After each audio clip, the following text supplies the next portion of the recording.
مساء الفل عليك. الأهلي في أولى جولاته من دوري أبطال أفريقيا 23-24 بيكسب نادي ميدياما الغاني 3-0 بصلاح محسن وطبعا كهربا وكمان حسين الشحات. مباراة كويسة، 3 نقط 3 أهداف. صدرت المجموعة مقاسمة طبعا مع شباب الوزداد الجزائري.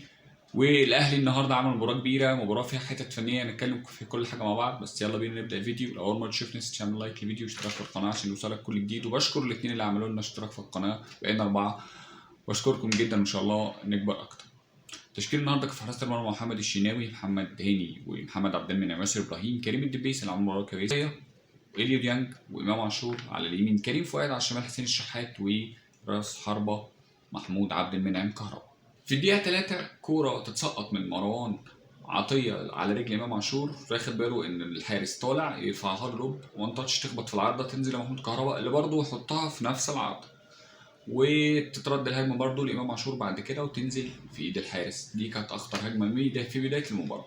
دقيقتين امتلاك نص الملعب من فريق ميدياما الغاني، كورة واحد فيهم يستلم الكورة يكعبها لزميله حميد فاتو يستلم الكرة، انفراد صريح بمحمد الشناوي، اللي الشناوي موجود انت قلبك بتطمن، خلاص حاطط في بطنك بطيخه صيفي، يطلع الشناوي ويتصدى ببراعه ويمنع الهدف الاول وانت في الدقيقه 5 من بدايه الشوط الاول.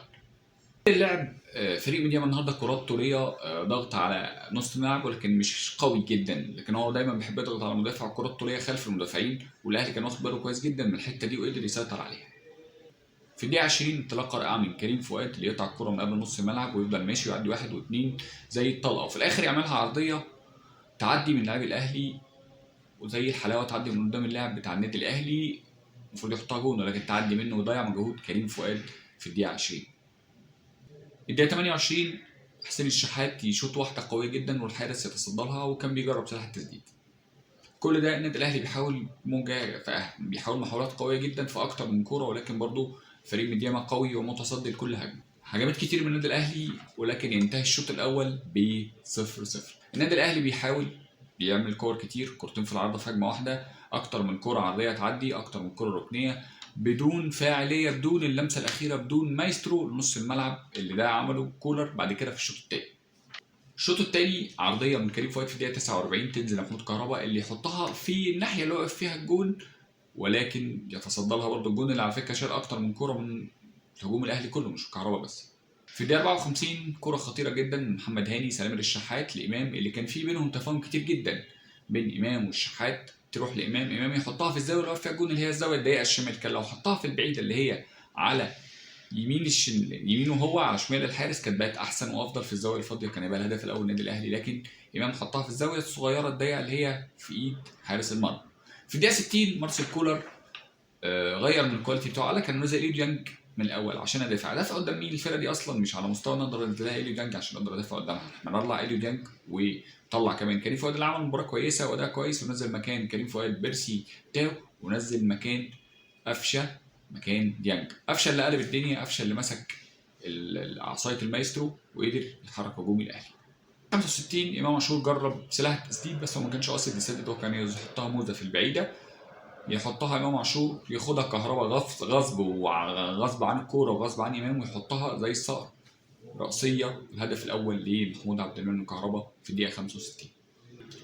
بعد الهدف الاول فريق ميدياما ابتدى يغامر وابتدى يهاجم وابتدى يقول انا ما عنديش حاجه ابكي عليها، ابتدى يعمل كذا هجمه، في كوره منهم تطلع ركنيه، الركنيه يطلع لها مين؟ مامادو اللي كان مكلف برقبته محمود عبد المنعم الكهربا يعدي منه ويلعبها رأسيه في نص الجول، ولكن صاحي وقلبك مطمن وحاطط في بطنك بطيخه صيفي لوجود محمد الشناوي حارس مصر الاول بيطلعها ببراعه، تترد كوره في هجمه، نفس الكوره تترد هجمه مرتده لامام وتاو، تتلعب من قفشه لتاو، ولكن تاو قدر ان هو ما يتخطاهاش وتبقى هجمه خطيره للنادي الاهلي. قلت لك في تعاون كبير بين امام وبين الشحات. فريق ميدياما كان بيحاول يطلع الكوره ضغط مكثف من حسين الشحات، يقطع الكوره يسلمها لكهربا، كهربا اللي يسددها وتيجي بجسم الحارس والحارس يطلعها تنزل لايه؟ حسين الشحات المجتهد اللي كان ضيع كذا كوره وما كانش بيأدي الاداء الكويس، ولكن قدر ان هو يطلعها ويحطها في المرمى. والهدف التالي لحسين الشحات، مبروك عليك يا حسين، واديت مباراه كويسه وتستحق ان انت تجيب هدف. نزول صلاح محسن وخروج محمود عبد المنعم كهربا، وكمان خروج حسين الشحات ونزول طاهر محمد طاهر، وطبعا مش محتاج اقول لك ان قفشه حرك الدنيا كلها، حرك الدنيا ومسك عصايه المايسترو وابتدى يعزف احسن مقطوعات هجوميه للنادي الاهلي. الدقيقه 89 88 كوره مرتده من بيرسي تاو، بيرسي تاو اتلخبط يبعت تحطها لقفشه، قفشه عرضيه حلوه جدا تنزل على دماغ صلاح محسن، اللي بصراحه جول حلو وعجبني ان هو طاير في الهواء ولوحده وحطها عكس اتجاه الحارس، الحارس قدر ان هو يطلعها خبطها، ولكن هدف ثالث من صلاح محسن. تنتهي مباراه الاهلي 3-0.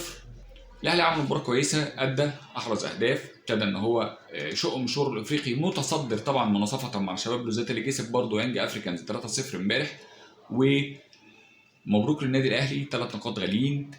الاهلي محتاج يعدل شويه دفاعيا لانه في كذا كره بتعدي من الدفاع، الاهلي محتاج ان هو يرجع مودست في اسرع وقت او يشوف حلول هجوميه اكتر، لان بدون قفشه وبدون الحلول الهجوميه انت ممكن تعطل مع فرق اقوى واكبر. بالتوفيق للنادي الاهلي في المشوار الافريقي، وانتظرونا في فيديوهات كتير تانية جايه.